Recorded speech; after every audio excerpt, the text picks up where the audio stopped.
Comment établissez-vous le diagnostic d'un cancer du poumon? Ce diagnostic s'effectue en plusieurs étapes et variera selon les spécificités rencontrées. La radiographie pulmonaire. Le médecin traitant, après avoir interrogé et examiné son malade, va prescrire des examens dits complémentaires. Et en premier lieu, ce sera une radiographie pulmonaire. Le cancer du poumon est souvent suspecté sur cet examen, c'est-à-dire sur cette radiographie.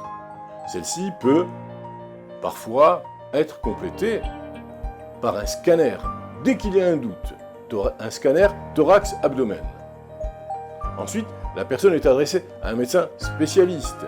C'est un pneumologue, un cancérologue, voire un chirurgien thoracique ou un interniste, pour la poursuite du bilan. Et là, c'est la biopsie. Le diagnostic du cancer du poumon doit être toujours confirmé par cet examen qu'est la biopsie, généralement réalisée lors d'une fibroscopie bronchique, par la bronchoscopie, c'est le nom de l'examen.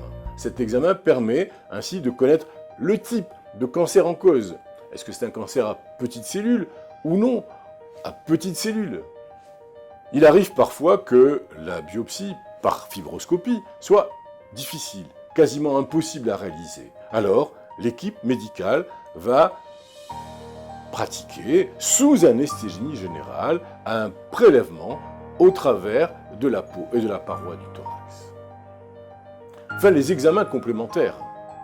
Car en fonction du cas que nous allons trouver, d'autres examens peuvent être nécessaires pour apprécier la fonction respiratoire ou bien rechercher des contre-indications à certains traitements.